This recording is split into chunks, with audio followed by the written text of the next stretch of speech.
सत साहेब नमस्कार दोस्तों, आप सभी का स्वागत है मेरे एक्यूप्रेशर यूट्यूब चैनल पर। आज की इस वीडियो में हम आपको बताएंगे एक्यूप्रेशर में इमोशन का क्या संबंध है हमारे इंटरनल सिस्टम से, ऑर्गन से। इसके बारे में बात करेंगे।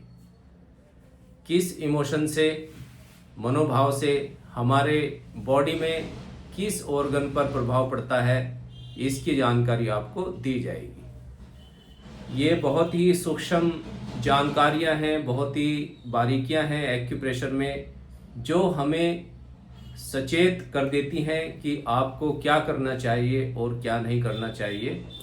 आप काफ़ी हद तक अपने ऑर्गन्स को फिट रख सकते हैं अगर आपके जो मनोभाव हैं, जो इमोशंस हैं, आप उस पर कंट्रोल रखेंगे तो आप अपने जो इंटरनल आपके ऑर्गन्स हैं, एक सिस्टम है उनका कार्य करने का, हर ऑर्गन का अलग अलग, तो उनका जो वो इम्बैलेंस होते हैं हमारे इमोशन से, तो आप उनको बचा सकते हैं, काफ़ी हद तक उनकी हेल्प कर सकते हैं कि आपके इंटरनल फंक्शन में कोई प्रॉब्लम ना आए। तो ये हम आज इस वीडियो में जानेंगे। तो कोशिश करते रहते हैं आपके लिए नई नई चीज़ की नॉलेज देना एक्यूप्रेशर में, जिससे कि आप जाने कि एक्यूप्रेशर कितनी प्रभावी चिकित्सा है और डायग्नोसिस में इसका कितना मतलब इम्पोर्टेंट योगदान है। ठीक है ना? तो शुरू करते हैं आज की वीडियो। आपने देखा होगा हर व्यक्ति के अपने मनोभाव अलग अलग होते हैं, इमोशंस। कोई गुस्से वाले होते हैं, कुछ शांत होते हैं, कुछ मुस्कुराते रहते हैं, कुछ डरे डरे से रहते हैं, कुछ सोचते ही रहते हैं, कुछ दुखी रहते हैं, सैडनेस। तो इनका हमारे ऑर्गन से संबंध है। तो जानते हैं, शुरू करते हैं एंगर से। अगर कोई व्यक्ति, उसको गुस्से के दौरे पड़ना जैसे बोलते हैं, और चिल्ला के बोलना, बहुत ज़्यादा गुस्सा आता है, छोटी छोटी बातों पे अगर कोई गुस्सा करता है, तो इसका कारण है कि हमारी बॉडी में वुड एलिमेंट इम्बैलेंस है, लीवर इम्बैलेंस है। लीवर एंगर को कंट्रोल करता है। जब आप गुस्सा करेंगे तो उसका प्रभाव हमारे लीवर पर पड़ता है। क्या प्रभाव पड़ता है, ये डिटेल हो जाएगी। डिटेल के लिए आप हमारे से संपर्क कर सकते हैं, बहुत ही आसानी से इसको आप सीख भी सकते हैं।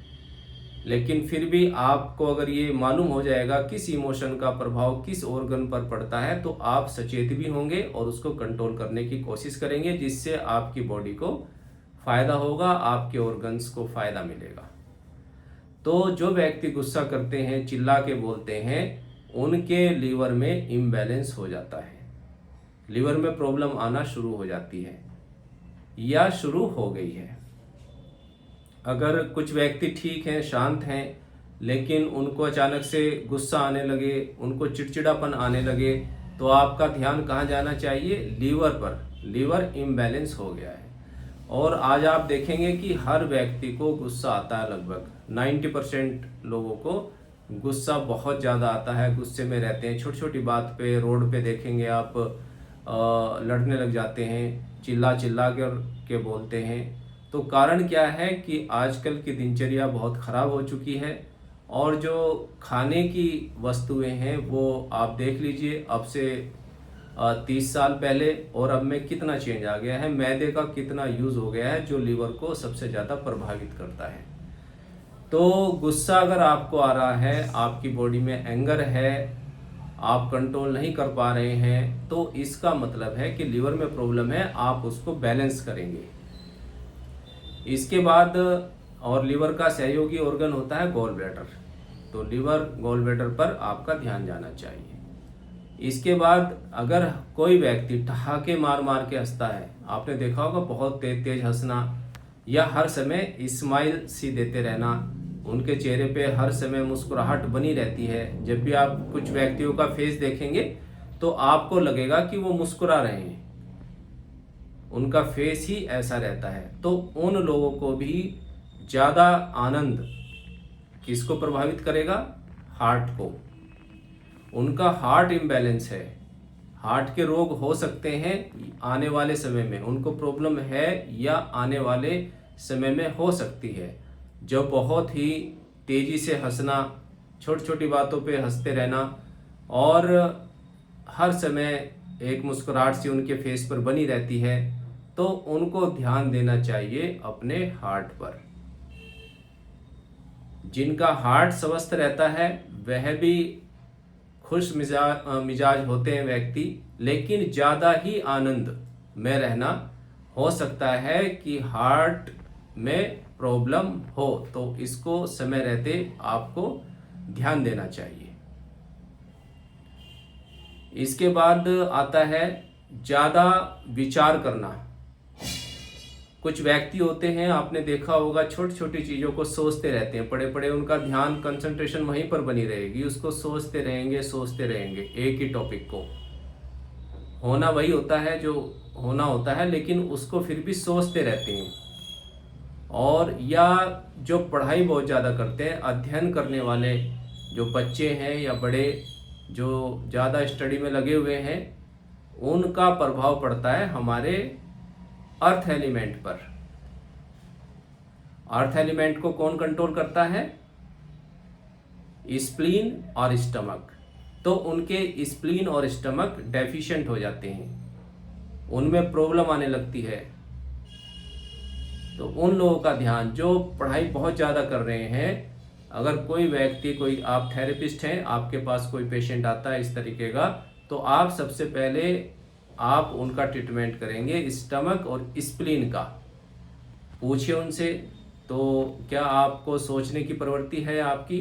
तो वो अगर कोई लेडी है या कोई जेंट्स हैं, आपको बताते हैं हाँ जी मैं सोचता रहता हूँ, मेरा दिमाग चलता ही रहता है, विचार आते ही रहते हैं। तो आपको ध्यान देना चाहिए स्प्लीन और स्टमक पर, वो उनके इम्बैलेंस हैं।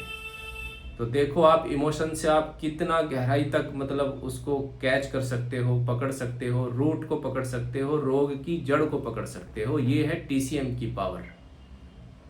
इसको अगर आप और भी डिटेल में सीखना चाहते हैं तो हमारे से संपर्क कर सकते हैं। तो हम बात कर रहे थे विचार की, और अध्ययन करने वाले व्यक्तियों पे अगर ज़्यादा कोई पढ़ाई कर रहा है, उनके स्प्लीन स्टमक पर ध्यान देना चाहिए। इसके बाद जो व्यक्ति ज़्यादा दुखी रहते हैं, बहुत दुखी, सैडनेस में रहते हैं, दुखी दुखी सा उनका चेहरा रहता है, उनका इम्बैलेंस हो जाता है मेटल एलिमेंट, जो कंट्रोल करता है लंग्स। उनका आपको ट्रीटमेंट करना है लंग्स का। बहुत ज़्यादा सैडनेस है किसी को, तो उपचार करना है लंग्स का। लार्ज इंटेस्टाइन और लंग्स का दोनों पेयर हैं, हस्बैंड वाइफ हैं, तो दोनों पर आपका ध्यान जाना चाहिए, लंग्स और लार्ज इंटेस्टाइन। लेकिन जब आप लंग्स को बैलेंस करेंगे तो स्मॉल इंटेस्टाइन अपने आप बैलेंस हो जाती है, लेकिन फिर भी दोनों ऑर्गन का ध्यान रखना चाहिए। किसी को एंगर आता है बहुत ज़्यादा, तो लीवर और गॉल ब्लैडर पर ध्यान देना है। कोई बहुत ज़्यादा मुस्कुराते हैं तो फायर एलिमेंट डिस्टर्ब है, हार्ट और स्मॉल इंटेस्टाइन। बहुत ज़्यादा विचार करते हैं या पढ़ाई करते हैं, बिजनेस में लगे हुए हैं रात दिन, है ना, थॉट्स आते रहते हैं, आपको ध्यान देना है अर्थ एलिमेंट पर, स्प्लीन और स्टमक पर। बहुत ज़्यादा दुखी रहने वाले का मेटल इम्बैलेंस हो जाता है एलिमेंट, इसको कंट्रोल करते हैं लंग्स और लार्ज इंटेस्टाइन। लास्ट में आता है भय रहना, डरे डरे से रहते हैं, कोई छोटी सी बात हुई हो एकदम डर जाते हैं, उसको सोचते रहेंगे ये ना हो जाए वो ना हो जाए। इस तरीके का भय किसी को अगर बना हुआ है तो वाटर एलिमेंट इम्बैलेंस है। वाटर को कंट्रोल कौन करता है? किडनी और यूरिन ब्लैडर। तो उस व्यक्ति के जिसको इमोशन है, उनको मनोभाव उठते हैं बॉडी में, डरने वाले, सौपन भी डरने वाले दिख रहे हैं, हर समय ये ना हो जाए वो ना हो जाए, डरे डरे से रहते हैं, काम करने में बहुत ज़्यादा डरते हैं, तो इसका मतलब है उनका किडनी और यूरिन ब्लैडर इम्बैलेंस हुए हैं। आपका ध्यान करना है किडनी और यूरिन ब्लैडर पर ध्यान जाना चाहिए, उसको बैलेंस करना है।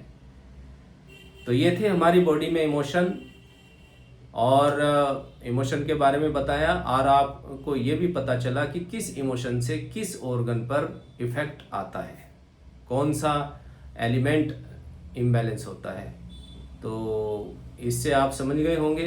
मुझे उम्मीद है कि वीडियो आपको अच्छी लगी होगी।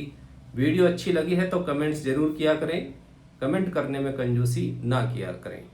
अब आप अपने मनोभाव को देख करके, अपने इमोशंस को देख करके, जो भी है आपके बॉडी में, आप अपनी बॉडी के ऑर्गन को बैलेंस कर सकते हैं। बैलेंस करने का तरीका भी हमने बताया हुआ है, आप सर्च कर सकते हैं। अलग अलग ऑर्गन का ट्रीटमेंट हमने बहुत अच्छे से बता रखा है अपने चैनल पर। फिर भी आप इसको सीखना चाहते हैं डीपली, तो इसको सीख करके आप अपने आप को, अपनी फैमिली को फिट रख सकते हैं और इस प्रोफेशन में आकर के लोगों की सेवा भी कर सकते हैं। तो ठीक है दोस्तों, वीडियो अच्छी लगी है तो शेयर ज़रूर करना, और किसी और टॉपिक पे आपको वीडियो चाहिए तो वो कमेंट्स में आप लिख दिया करें, टाइम मिलते ही उस पर भी वीडियो बनाई जाएगी। तो नेक्स्ट वीडियो में हम फिर मिलेंगे नई नॉलेज के साथ। तब तक के लिए नमस्कार, सत साहिब।